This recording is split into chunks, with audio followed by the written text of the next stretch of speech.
Hi guys, I am Omega and welcome to my channel. In this video, we are going to talk about the blessing stones and which blessing stone are really useful for us in different situations, whether we want to survive or we want to increase our attack.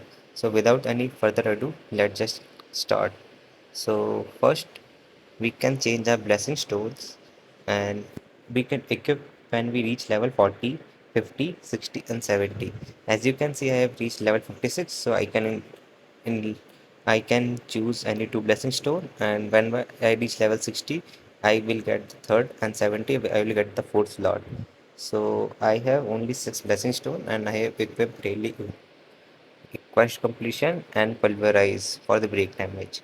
So let's see what are all the other blessing stone that we have. So we will go into codex and see, as we can only get rare by just fusing the this dust powder of blessing, we will get only rare. But if you are very lucky, you can get this epic by combining this other that you have already equipped blessing stone. So let's see what are the other blessing stone that we have. So first we have assassinations proficiency. In this, it increases our damage by 7%, which is useful for the Cerberus as we get maximum damage after attacking from its back. So it is used in this.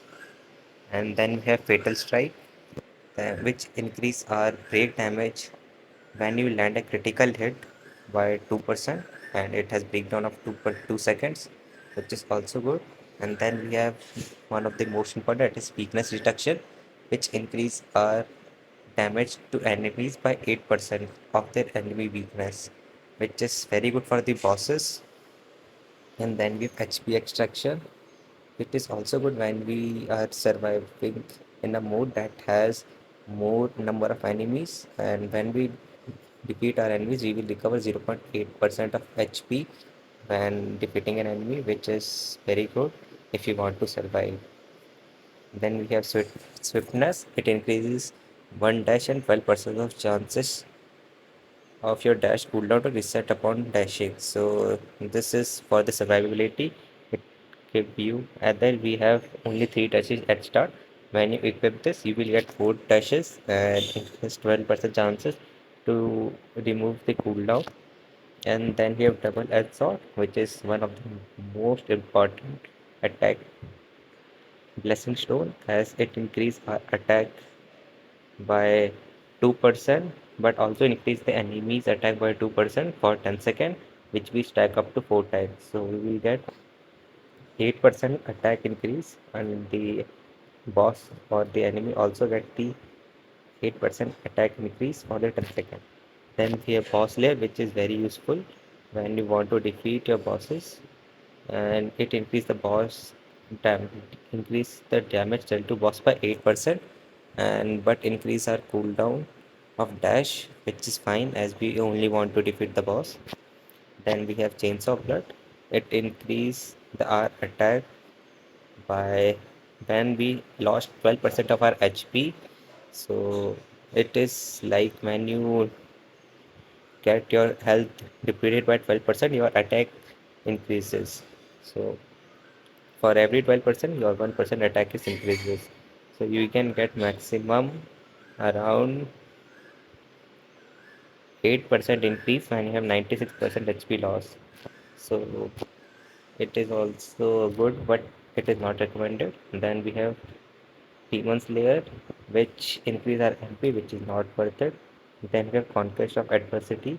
For this, if we defeat our enemy and if our HP is decreased by 30%, our attack, defense, and HP increase by 1.6%, which is very good, and it is one of the most surviving and the attacking combination, which is much have. If you have, you can equip this. It in make you in makes more stronger. Then we have Wolf Assassin.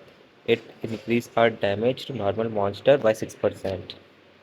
Then we have Pulverize, as it increase the break effect and damage dealt to the bosses that have break cost by 12%, which is very useful when enemy has in break status.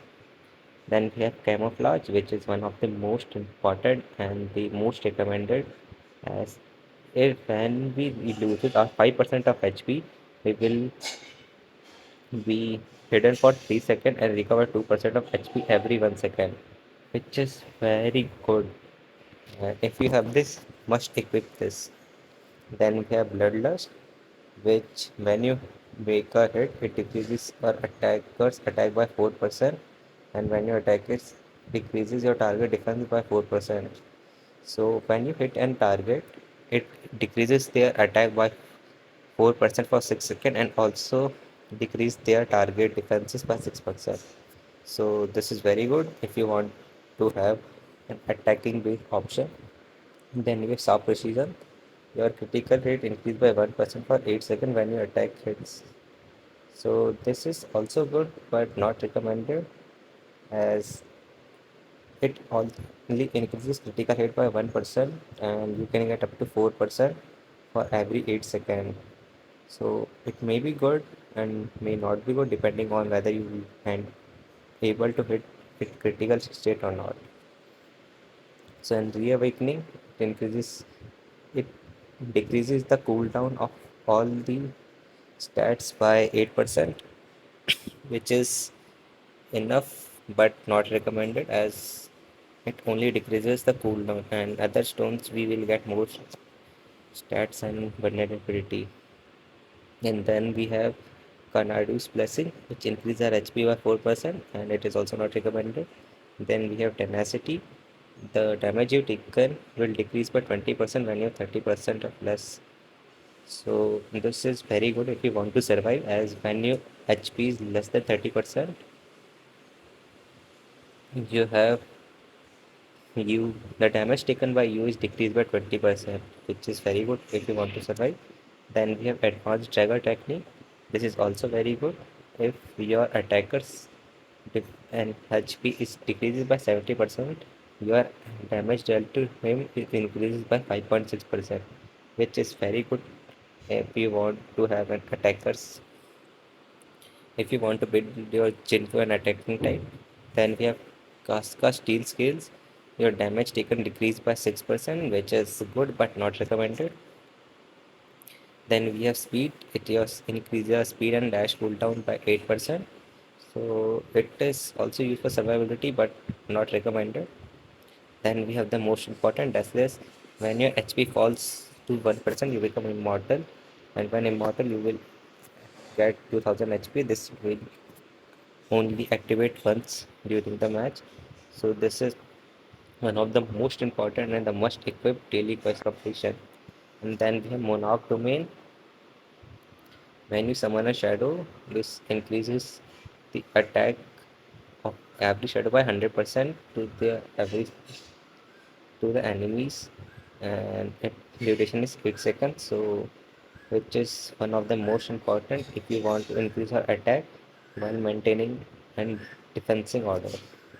Then we have Mana Rampage. It increases our attack by 6%, but it also increases our skill consumption rate by 8%, which is good as we can get mana easily by using normal attacks. So you can also use this.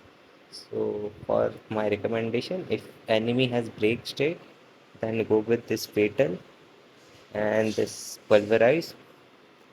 If you want to survive, then go with this daily quest and tenacity. And if you want to build your Jinwoo's attacker type, go with advanced dagger technique and double edged sword. And if enemy is boss, then go with boss layer and sharp precision. It is recommended for all the. And you can also go with conquer of adversity for survival. So my ultimate trick is to use Sinbu as both attacking and defensive type. It depends on whether the enemy is boss or has the break state or not. So my most common is daily quest and this camouflage, which is very good. And then we have based on your defense, you can use double edged sword or the boss layer and sharp precision also recommended as a third slot. And you can use the pulverize and this fatal strike to increase the enemy's base status. So, and you can also use advanced decker technique for bosses with have 70% or less HP. It increases your chances of survivability. So this is it for me. So hope to see you in next video.